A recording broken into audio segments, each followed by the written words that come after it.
네, 오늘의 정치권 소식, 정치가 있는 저녁 정관훈에서 김재섭 국민의힘 도봉구 갑 당협위원장 그리고 김효은 더불어민주당 전 부대변인과 함께 이야기 나눠보겠습니다. 안녕하세요. 네, 안녕하세요. 네, 어서 오세요.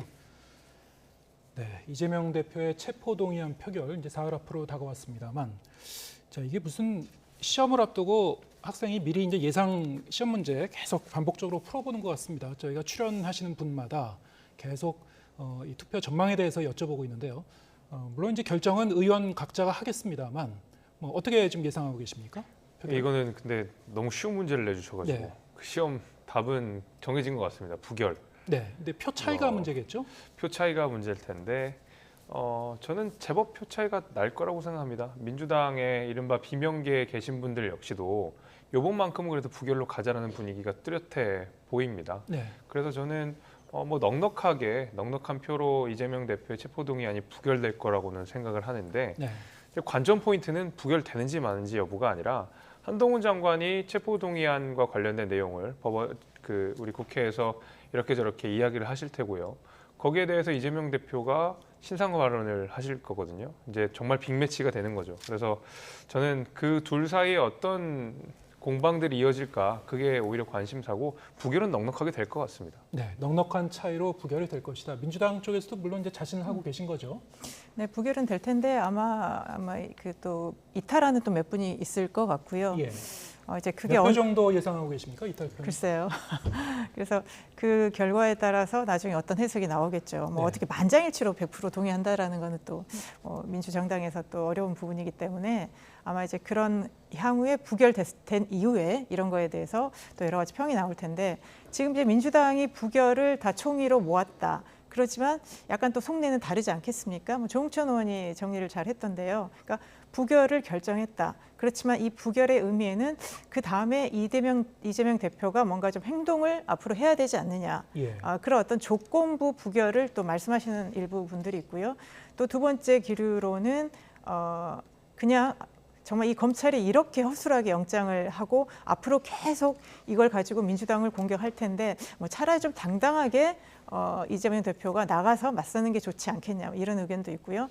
또 뭐 박지원 전 비대위원장 같은 경우는 아예 뭐 가결을 해야 된다 뭐 이런 의견도 있는 것 같습니다만 다음 주 월요일에는 민주당이 당론으로 부결을 일단은 결정을 하고요. 그 이후에 어떤 그 민심의 흐름 이거에 따라서 또 대응하는 것이 달라질 것으로 보입니다. 네, 부결 쪽으로 아무래도 갈 가능성이 높지만 민주당 그 내부적으로도 속내는 상당히 좀 그 여러 갈래로 좀 나뉘고 있는 것 같다. 복잡한 편이다 이렇게 말씀을 해주셨고 아까 말씀하신 대로 한동훈 법무부 장관 표결 당일에 이제 국회에 나와서 체포동의안 요청 제안 설명이 이제 나서게 되죠.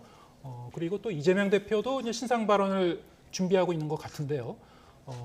한 장관이 어떻습니까? 이제 영장에 지금 적어놓은 내용, 언론의 일부 이제 보도된 내용들이 있습니다만 보도된 내용 말고 뭐 새로운 증거라든가 이런 걸 제시할 걸로 보십니까? 어떻게 보십니까? 아니요, 일단 영장에 있는 내용만 읊으셔도 시간이 충분히 다 갈 거라고 생각합니다. 네. 그 노웅래 의원의 체포동의안이 그 부결됐던 때 당시에 이제 한동훈 장관이 노웅래 의원에 대한 혐의 이것저것들을 이야기를 했었고 당시에 이제 민주당이 그것은 피의사실 공표 아니냐라고 뭐 언성을 높였던 기억이 있는데 사실은 그 노웅래 의원 관련된 여러 가지 혐의 이미 체포동의안에 들어가 있는 내용들 가운데서 한동훈 장관이 언급한 것이 대부분이었거든요. 그러니까 사실 피의사실 공표라고 보기 어려운 그냥 이미 다 드러난 내용을 가지고 읊었었는데도 불구하고 민주당은 굉장히 많은 비판을 했었습니다.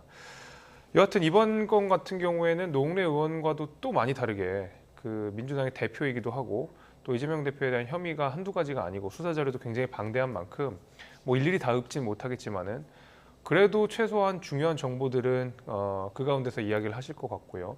이재명 대표는 거기에 대해서 아마 어떤 법리적으로 하나하나 대응한다기보다는 정치적인 언어로서 어떤 사건 자체를 약간 뭉뚱그리는 방식으로 갈 거라고 생각합니다. 얼마 전에도 기자회견을 통해서 뭐 꽤 긴 시간 동안 본인의 의혹에 대해서 이렇게 저렇게 조목조목 반박을 하셨는데 어떤 법리적인 내용을 하나하나 말씀을 하셨다기보다는 새로운 증거나 어떤 구체적인 진술들을 제시했다기보다는 주로 검찰이 어떤 무리한 수사를 하고 있다. 검찰이 정책 탄압을 하고 있다라고 하는 정치적 언어들로 계속 이 사건들을 조금 뭉개게 만드는 그런 말씀들을 많이 하셨거든요. 아마 거의 비슷하게 갈 거라고 생각합니다. 한동훈 장관 혐의에 대해서 이야기하고 이재명 대표는 이것은 검찰의 무리한 정책 탄압이다. 이렇게 둘 사이의 이야기가 어떤 평행선이 오가지 않을까 생각합니다. 네, 어떻게 전망하십니까? 그러니까 한동훈 장관이 이제 체포동의 요구에 대해서 설명을 하면 또 이제 이재명 대표가 신상 발언을 하는데 그 시간이 그렇게 길 시간은 아닙니다. 그렇기 네. 때문에 아마 압축적으로 얘기를 하겠죠. 이재명 대표의 생각은 어제 오늘 다 나왔습니다. 어제 기자간담회에서 오랜 시간을 얘기하면서 이재명이 없는 이재명 지금 수사를 하고 있다. 지금 사법 사냥이라고 얘기를 했습니다. 분명하게 이 사안에 대해서 성격 규정을 했고요. 그렇기 때문에 검찰의 주장에 대해서 하나하나 반박할 가치조차 없는 그런 주장으로 지금 생각을 하고 있습니다. 또 오늘 이제 최고위원회에서는 윤석열 대통령의 국정 운영에 대해서 비판을 했죠. 국정을 장난하는 것 같다라고 했습니다. 민생이 이렇게 어려운데 그렇기 때문에 이재명 대표는 검찰 독재를 끝내고 민주주의를 지키자, 민생을 지키자, 윤석열 정부 제대로 국민을 위한 국정 운영을 해라라는 당 대표로서의 그런 방향성 이런 것들을 얘기할 것으로 보입니다. 네. 지금 여야가 계속 그 여론전을 상당히 좀 격렬하게 공방을 벌이고 있는데 이 여론에는 지금 어떻게 반영이 되고 있는지 여론조사 결과가 나온 것이 있었죠. 하나는 이제 구속 수사 필요성과 관련된 것이고 다른 하나는 국회의원 불체포 특권 여부와 이제 관련된 것인데 하나씩 차례로 보겠습니다. 네, 갤럽이 조사한 내용인데요. 민주당 이재명 대표의 구속 수사 여부와 관련해서 찬성하시는 분이 49%, 반대가 41%가 나왔습니다. 네, 표본 오차가 이제 플러스 마이너스 3.1% 포인트. 지금 화면에도 좀 적시가 돼 있습니다만, 그래서 이제 오차 범위 바깥으로 이렇게 차이가 났습니다만, 저것이 이제 이 지역별이나 아니면은 그 어느 정당을 지지하느냐에 따라서 세부적으로 좀 볼 수도 있을 것 같은데요. 뭐 지역이나 지지 정당으로 따지면은 많이 좀 이렇게 나뉘긴 할 것 같습니다. 어쨌든 이제 찬성이 좀 더 많은 쪽으로 나왔고요. 또 하나 여론조사 결과가 있었죠. 예, 국회의원 불체포 특권과 관련. 네, 국회의원이 이 현행범이 아닐 경우에는 회기 중에는 구금이나 체포되지 않는 이 불체포 특권 그대로 둘 것이냐 아니면 폐지할 것이냐 정치적 탄압을 방어하기 위해서 계속 유지해야 된다라는 분은 27% 정도밖에 안 됐고요. 성역 없는 수사를 위해서 폐지해야 된다. 폐지 쪽을 찬성하시는 분이 57%. 이거는 격차가 좀 많이 났습니다. 앞에 거는 이제 이 구속 수사 필요성, 이재명 대표의 구속 수사 필요성이고 뒤에 거는 일반적으로 국회의원 불체포 특권의 존폐에 관한 질문 같은데요. 어쨌든 둘 다 이렇게 좀 차이가 오차 범위 바깥으로 차이가 나긴 했습니다만 불체포 특권에 대해서 좀 거부감을 가진 그런 시민들이 굉장히 많은 편이구나 알 수가 있고요. 자, 이건 어떻게 해석할 수 있을까요? 일단 첫 번째로 구속 수사에 대한 여론조사 내용을 말씀드리면 뭐 그 여론이 이재명 대표에 대해서 구속 수사를 해야 되겠다라는 여론이 높다고 하더라도 그에 따라서 이재명 대표를 구속 수사할 수는 없는 거죠. 네. 물론 원님 재판 형식의 수사가 이루어져서는 안 되니까요. 저는 그래서 이거는 그냥 여론으로서 참고를 하면 된다 이렇게 생각을 하지만 문제는 이런 법적인 문제를 떠나서 이건 정치적인 문제로 해석을 해야 된다고 생각합니다. 이재명 대표는 끊임없이 본인의 혐의에 대한 수사를 정치적인 수사로서 규정하고 있거든요. 네. 부당한 탄압이라고 규정하고 있거든요. 근데 그에 대해서 적어도 과반 정도가 되는 국민들은 이재명 대표의 말을 못 믿겠다라는 거거든요. 이재명 대표가 아무리 정치적 탄압이라고 이야기하더라도 이것은 정당한 수사다라고 국민들께서 인식을 하고 있기 때문에 49% 정도의 여론이 이재명 대표에 대해서 구속 수사를 해야 된다고 밝히고 계시는 거거든요. 그러다 보면 야당 대표, 민주당의 얼굴이 이재명 대표의 말을 신뢰하지 못하는 상황에서 과연 민주당은 국민들께 얼만큼 많은 신뢰를 받고 있느냐 이 문제로 저는 접근해야 된다고 생각합니다. 그런 의미에서 이재명 대표의 리더십이 흔들릴 수밖에 없는 것이고 두 번째 같은 경우에는 불체포 특권에 대한 여론조사였는데 국민들께서는 늘 어떤 권력자라든지 국회의원들이라든지 어떤 위정자들의 특권을 내려놓는 것을 당연히 좋아하십니다. 이재명 대표가 그걸 잘 알고 있었기 때문에 작년까지만 해도 불체포 특권을 없애야 된다고 본인 스스로가 주장한 거 아니겠습니까? 네. 저는 그래서 뭐 불체포 특권이 지금 당장 없어지는 것은 너무 시기상조의 문제긴 하지만 제한하거나 축소해가는 방식으로 점점 더 발전을 해나가야 된다고 생각을 하지만은 이재명 대표 스스로 작년에 공약하셨던 것처럼 적어도 이번 사건과 관련돼서는 불체포 특권을 본인이 좀 우회하셔서 영장 실질 심사를 좀 받아가지고 국민들의 어떤 이런 의구심 같은 것들을 해소하는 작업들은 저는 분명히 필요하다고 생각합니다. 네.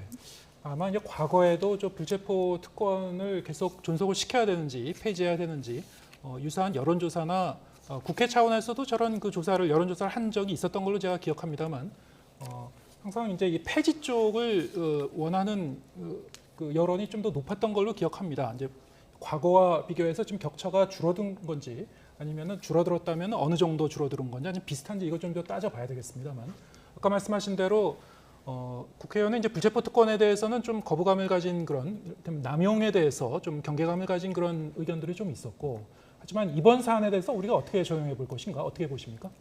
그러니까 지금 이제 구속 수사해야 된다라는 게 뭐 49에서 40일 뭐 차이가 많다면 많다고 볼 수도 있고 비슷하다고 볼 수도 있을 것 같습니다. 이제 그만큼 그 정당 지지 성향에 따라서 확실히 갈라지는 것 같습니다. 그러니까 국민의힘과 민주당 지지자들이 어느 정도 결집을 했고요. 그 안에 뭐 정의당 지지자나 무당층, 중도층들이 계속 이렇게 여론이 왔다 갔다 하는 것 같고요.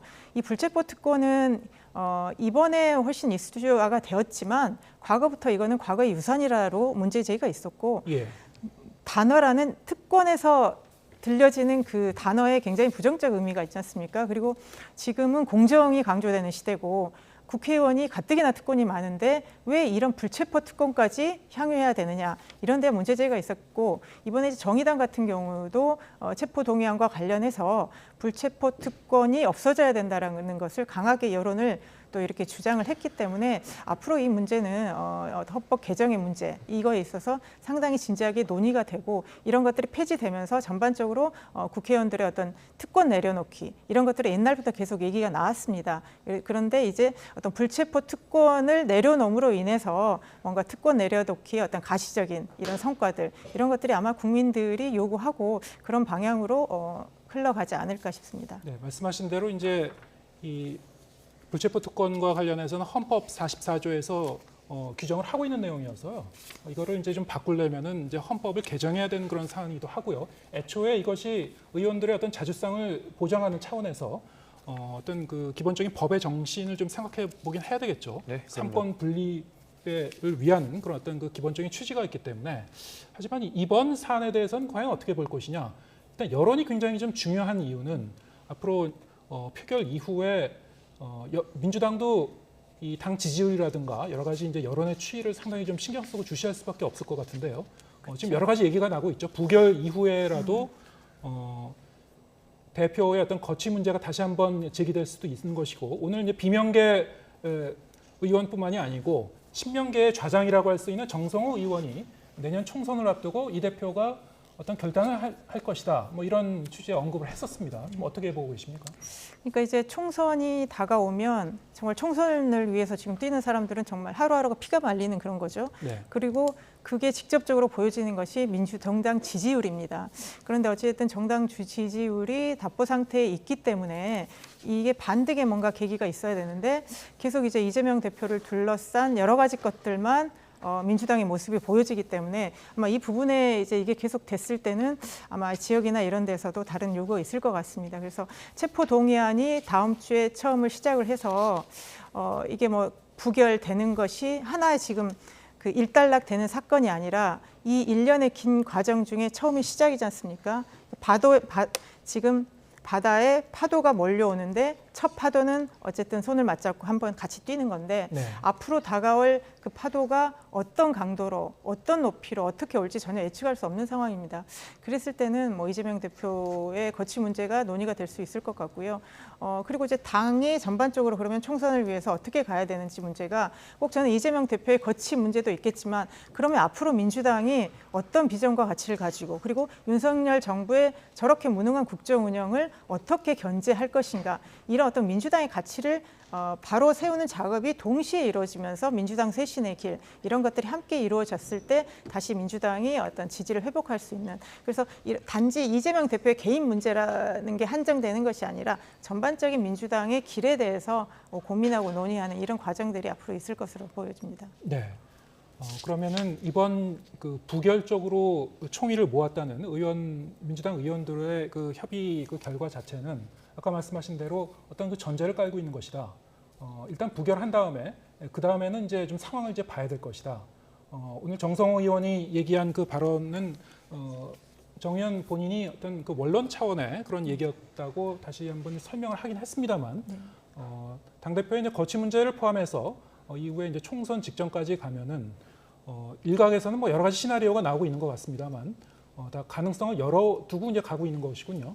그렇긴 하지만 어쨌든 그래도 이재명 대표를 중심으로 아직은 단합해서 가야 된다. 이게 더 예. 우세인 거죠. 아직까지는. 예, 그렇죠. 검찰이 이렇게 정말 그 압수수색을 엄청나게 하고 야당 대표에 대해서 이렇게 정치 검찰이 탄압을 한다라는 기조이기 때문에 그리고 앞으로 계속 무슨 쪼개기 영장이 들어올 것이라는 이런 보도도 많이 있지 않습니까?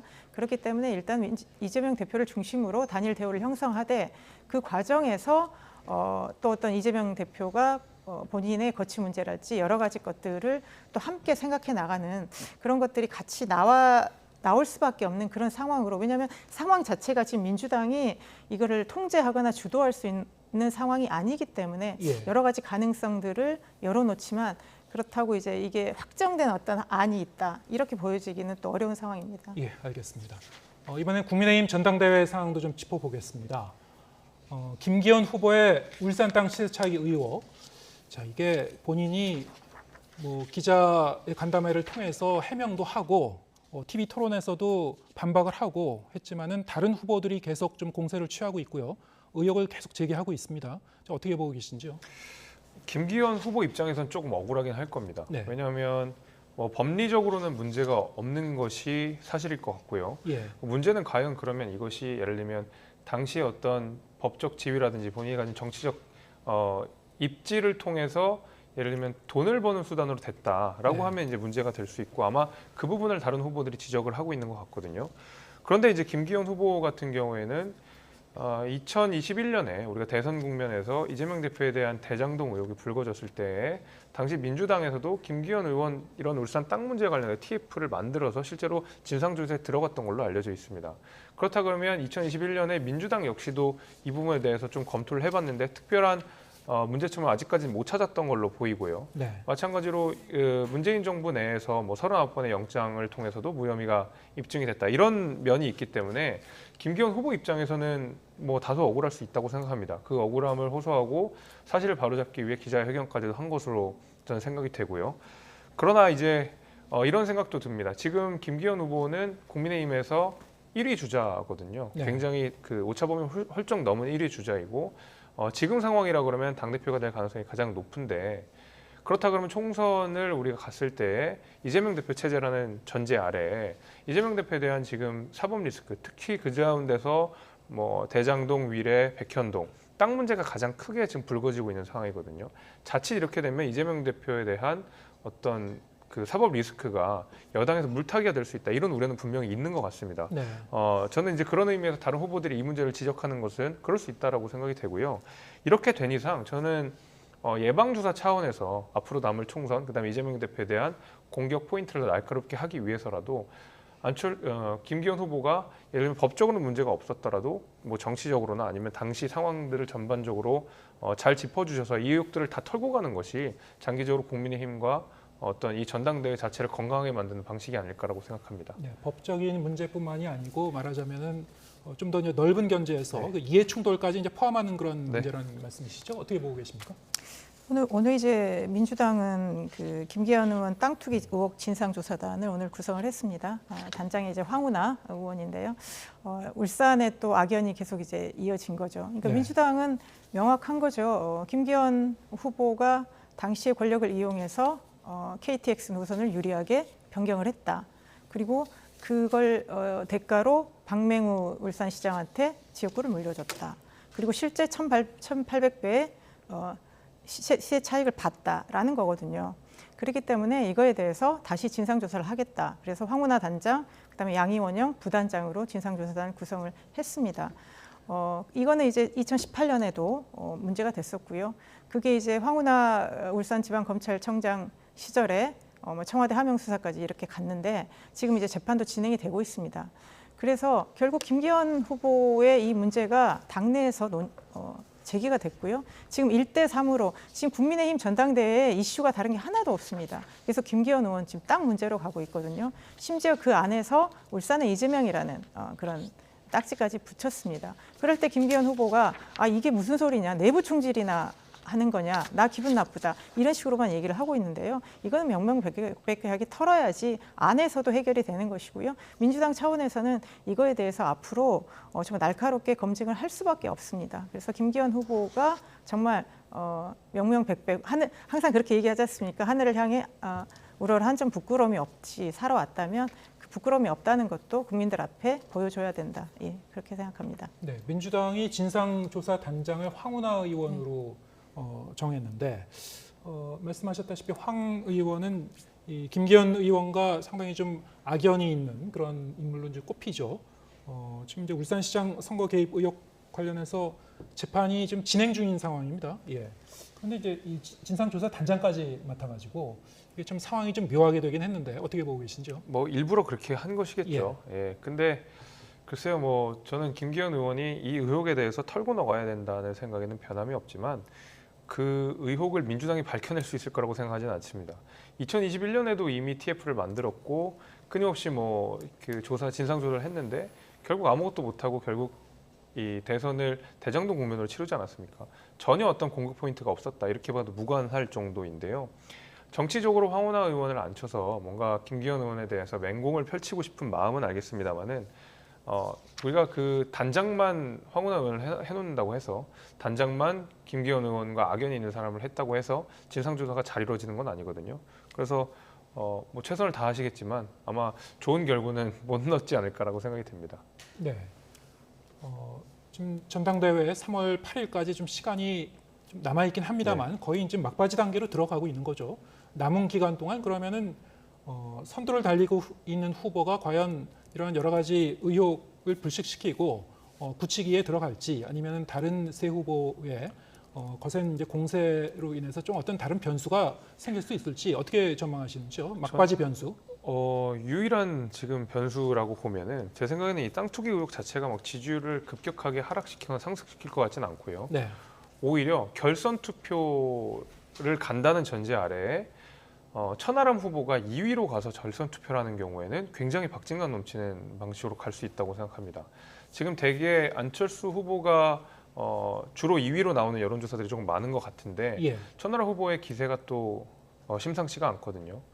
저는 그런 의미에서 만약에 2위에 천하람 후보가 결선 투표까지 간다 그러면 실제로 어떻게 될지 모른다 이런 생각이 좀 들어서 결국 변수는 2위에 천하람이 들어가느냐 마느냐 이게 중요할 것 같습니다. 네.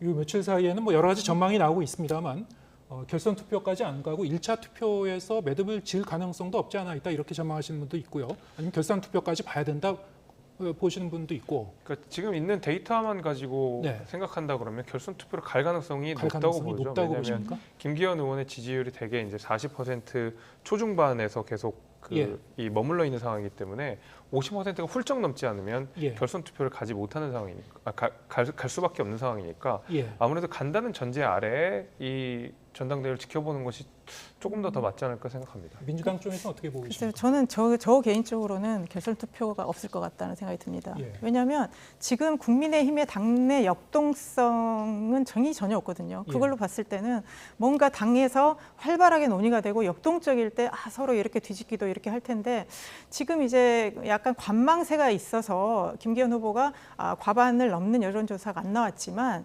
지금 1강 2중 정도 아니면 3중 정도의 그 구도기 때문에 막강한 2위 후보가 없습니다. 그럴 때 저는 이제 될 사람을 밀어주자. 그리고 당원들의 생각이 윤석열 정부 성공을 해야 되기 때문에 결국 윤석열 정부하고 가장 맞는 후보를 우리가 결선 없이 가야 되지 않느냐. 저는 그런 표심 쏠림이 있지 않을까. 개인적으로 그렇게 생각해 봅니다. 네, 알겠습니다. 조금씩 이제 보는 시각에 따라서 전망은 달라지는데요. 3월 8일 가 보면 이제 알 수 있겠죠. 예. 오늘 말씀 여기까지 듣겠습니다. 김재석 국민의힘 도봉구갑 당협위원장 그리고 김효은 더불어민주당 전 부대변인과 함께했습니다. 고맙습니다.